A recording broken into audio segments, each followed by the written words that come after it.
Good news, bad news, because there's a lot of it going around this evening. On the one hand, Russia now thinks we, the UK, are directly involved in this conflict in Ukraine war. But on the positive note, Allison Pearson has had the investigation dropped against her by Essex Police. More about that in a moment, because I don't think it's quite as simple as that. And I don't think we should let them off quite that easily. And a Southport man has been cleared of racial hatred over the Southport posts that he made. And just right at the outset, because I know more people will be watching at the beginning than at the end, huge shout out to the Free Speech Union here for supporting Allison in this case and supporting and defending free speech. So do pop over there, read the report, join up, donate and support, because the Free Speech Union support free speech. And in fact, I'm going to add something in here after I've already recorded the video, although it won't be obvious to you because I'll just slot it in. That's the way the editing works. But just to say that Allison Pearson is not alone here. Lots of people are investigated, prosecuted, and even sued. For example, I am currently being sued in the High Court, although it's not going to go anywhere because the claim, in my view, is baseless. And I'll tell you all about that in due course, I promise. But just so that anyone else going through this at the moment, whether they're being investigated, whether they're actually being prosecuted, whether they're being sued, I know a lot of people who are being sued, obviously because I'm a lawyer and they come to me for legal advice, but not just them. They email me in and they say they're going through this thing. They can't afford legal advice, but they want some guidance, or they just want to know that someone else understands what they're going through is difficult. And I do. So if you are going through that, you are not alone. You can email in. I can either give you some moral support by email, or if you need legal advice, I can obviously either do that myself or point you in the right direction. But obviously in those situations, you are very often better to fight it. Now, of course, it would depend on what the legal advice says, whether you should fight it or not. But if you are in the right, then absolutely, you shouldn't just take it. You should fight it. But anyway, I just wanted to add that in to this bit of the video. So let's get into it. Let's go first of all to the Sky News report here. Britain directly involved with Ukraine war, according to the Russian ambassador. And I can only say I told you so. This is exactly what I said yesterday. And this cannot be a good thing. He says, the ambassador says, Britain is now directly involved in the Ukraine war after Storm Shadow missiles were used to strike targets inside Russia. Now, in a nutshell, this is so significant because previously those weaponry that were used in legitimate combat in those outer areas were not striking targets well into Russian territory. And so now the ambassador says that the UK is directly involved in this conflict, which cannot be a good thing. When asked about these Storm Shadow missiles and whether or not they dragged Britain into this conflict, Mr. Kellin said, absolutely, Britain and the UK is now directly involved in this war because this firing cannot happen without NATO staff, British staff as well. He said the US administration, supported by France and the UK, has made a deliberate decision to make these strikes, which seriously escalates the situation, and it can bring a collision between the nuclear powers. Now, some people on X have said, well, yes, but he's made these kind of threats, as in Putin has made these kind of threats a number of times before. That may be the case, but how many times do you want these threats to be made before one of them is acted upon? And I, for one, would rather not have those threats acted upon. But nonetheless, I told you so, and there it is. We have to wait to see what that unfolds. Moving on, more positive news. Allison Pearson has been released from the police investigation by Essex Police, which from what I knew at the time, I thought was unnecessary in the first place. But let's go first of all through the overview of what they say happened. They say, and the reason is I'm going to pick apart something they say towards the end of this. What they say is, officers attended an address in Essex and invited a woman to come to a voluntary interview. Now, they do this to invite you into this interview rather than arresting you, but a lot of people criticize that because they say, well, if it was so serious, they should arrest you and bring you in for interview, and inviting you in for voluntary interview is a little bit intimidating. And suffice to say, I think most people would be a little bit intimidated by doing that regardless, and being invited to a voluntary interview regardless of whether they've actually done anything wrong, and not as it seems in this case here. They go on. They said that it related to an investigation into an alleged offence of inciting racial hatred linked to a post on social media. But if you recall, they wouldn't say what it was. They wouldn't say who it was. They just wanted her to come in and be questioned. There was an update on Saturday where Essex Police complained to the Independent Press Standards Organisation on a matter of factual accuracy. The force has been asked to provide further factual information. This morning, the following verbatim lines were passed to the Independent Press Standards Organisation. They say these were the lines spoken by the officer. It's gone down as an incident or offence of potentially inciting racial hatred online. That would be the offence.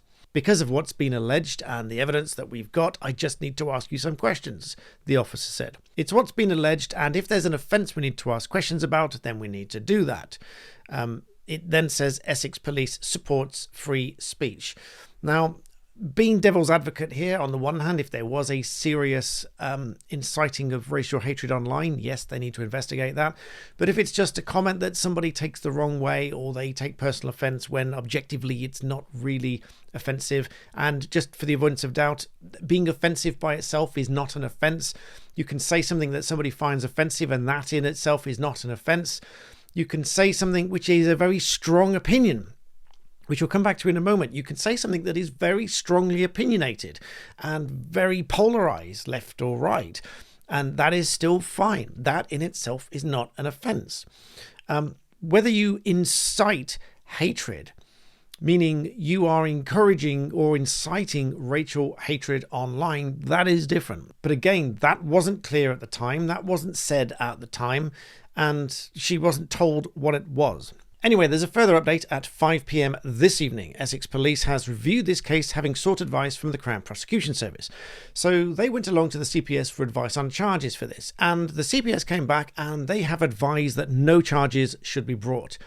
We, they say, have concluded, therefore, that there'll be no further action. Everyone has been updated and the investigation is closed. The Chief Constable of Essex Police has asked the National Police Chiefs Council Hate Crime Lead to conduct an independent review of the force's handling of this matter, and he has agreed. That's interesting because they now say that they're going to look at how they handled this, whether they really should have done it the way they did it, and so on. They might find that it was perfectly fine. They may find that it was a little bit heavy-handed or whatever. We'll wait to see what their investigation finds out and independent review finds out, and that will be interesting in and of itself. Here's an important bit, though, because I do need to pick up some of the wording here. An Essex Police spokesperson said, and with all respect to the spokesperson here, they say, "We investigate crimes reported to us without fear or favour." What that really should say is we investigate reports of alleged crimes or alleged offences to us without fear or favour, because it's an incident, and unless and until it's a crime. And even let's take the most brazen, obvious scenario you can think possible. If somebody walks into a shop, picks something up and takes something out, some people around might think that that looks dishonest, but then let's just say, for example, that that's the person that owns the shop, or the person who owns the shop has asked someone to go in and get something for them or whatever. There might be, okay, I'm clutching at straws here, but this is an example of where it may be wrong.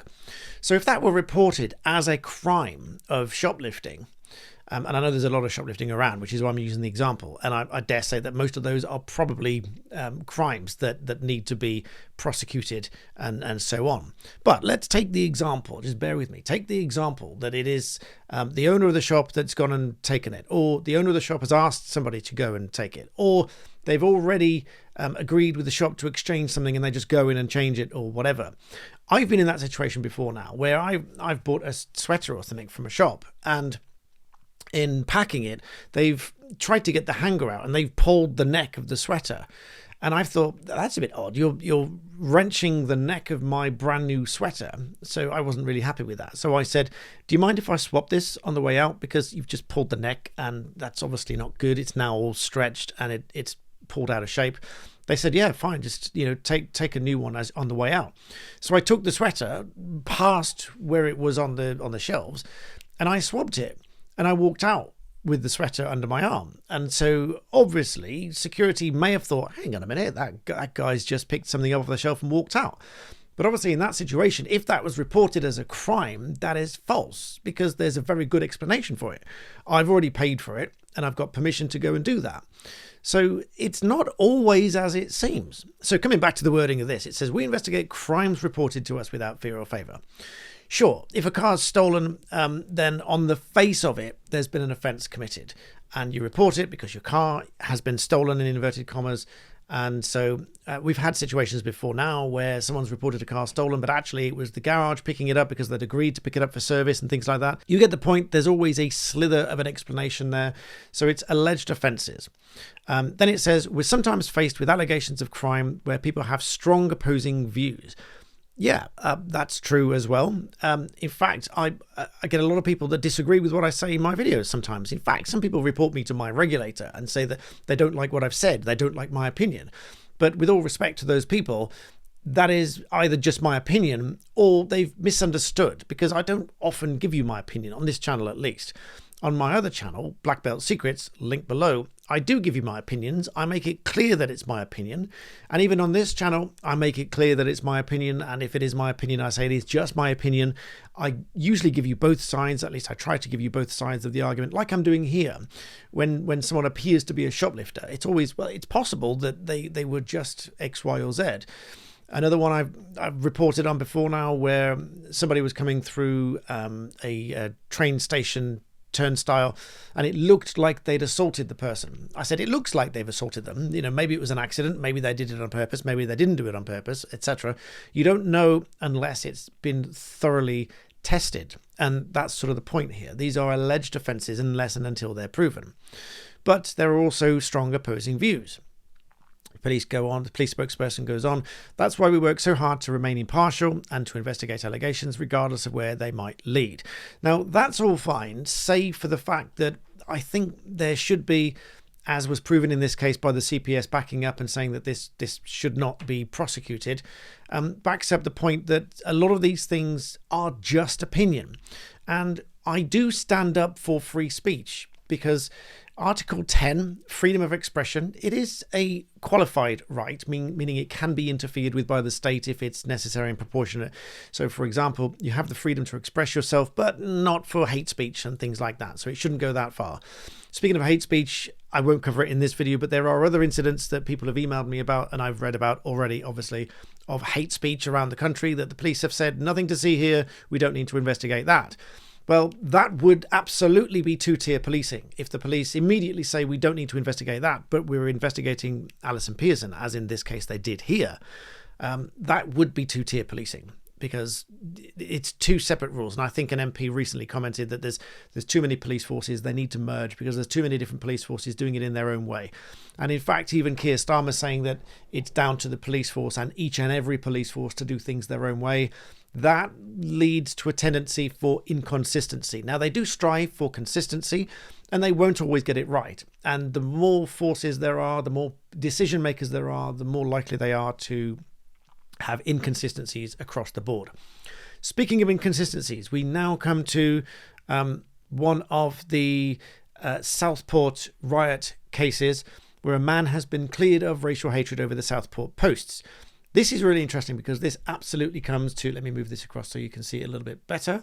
This absolutely comes into play with freedom of expression here.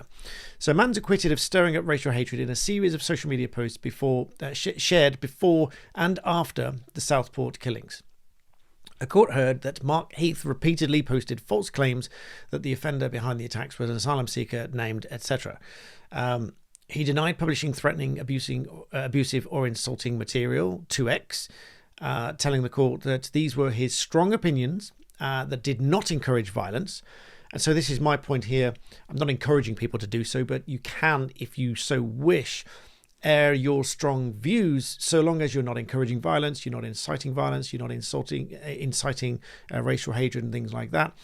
Mr. Heath was cleared by a jury at Loughborough Courthouse, acting as Leicester Crown Court. Here's an interesting legal trivia here. There is one Crown Court and it sits in various places. There is one High Court and it sits at various places. And so it can sit anywhere. So during COVID, for example, my studio over there effectively became a courtroom because I was appearing in court remotely via the cloud video platform, CVP. So the court can sit anywhere. The prosecution told the court that the post sent by Mr. Heath, a former prison officer, had been screenshotted by police to compile a 48-page document for the jury. The court heard that he described these stabbings where 3 children were killed and 10 other people were injured as a tipping point, and falsely claimed that the perpetrator was a failed asylum seeker, etc., etc. Now, I'm not going to go into details about that case itself because that would obviously be talking about a live case that is ongoing, so I won't do that. Jurors were then told that he went on to write that those people now have blood on their hands as they kept a dangerous killer in Britain. Again, those were the words that the jurors were told that Mr. Heath had written, and he was then prosecuted. Given evidence, he said, "I do have strong opinions and express those opinions, but at no point was I trying to stir up racial hatred." He says, "I am very much right-wing. I do not hate all Muslims, but I do have major issues with radical Islam."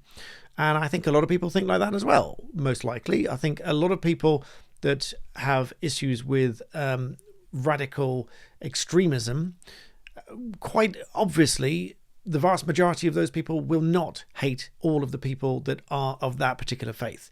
So I think that stands to reason. And that's what he told the jury here. He also said that the name was circulated from a false news channel, which a lot of people got took in by, obviously him included. It was Wildfire on X, which it was, really. There was a lot of different things being posted, a lot of people commenting on it that perhaps shouldn't have done. And then when asked by his barrister if he was intending to stir up racial hatred on that post, he added, "Not at all. I was just commenting on what I had heard. Taking our country back means taking the borders back. That's me having an opinion," he said. "The people that were rioting, in my opinion, are stupid. I condemn them 100%, he said. On hearing the verdict, he was sitting in a wheelchair in the dock wearing a red t-shirt, punched the air with 2 fists, and Judge Timothy Spencer, King's Counsel, thanked the jury for its service and discharged Mr. Heath, the defendant. And so, again, this comes back to the principle of you can have very strong opinions. You can express those opinions in robust ways, in even offensive ways that people do take offense from. And the whole point, really, with this Allison Pearson case and these riot cases and things like it, I do think, now this is my opinion here, I do think a lot of people that have pleaded guilty to offences during this time, and they are offences because they've pleaded guilty to them rather than alleged offences, I do think that a lot of people that have pleaded guilty to those offences perhaps ought to have pleaded not guilty and perhaps would have been found not guilty. Obviously, I can't specify, and I'm not going to specify, even if I was given one example, I'm not going to say, yes, I think in that particular case. But I do think that, generally speaking, there may well be cases like that, where people have pleaded guilty and they have been sentenced to many, many months or years in prison, whereas perhaps they should have pleaded not guilty and perhaps they would have been found not guilty in the end. Albeit they would have been dragged through the whole court process, and obviously that is stressful, etc., as it has been for Allison Pearson here. But nonetheless, there is a write-up in the Telegraph here. Police dropped the investigation into Allison Pearson over the tweet. But obviously, as I mentioned at the outset, a huge debt of gratitude here to the Free Speech Union. So huge shout out to Free Speech Union. Do hop over there, read their report here, sign up, donate, support the FSU. They support free speech. One day, it could be you. Thanks for watching.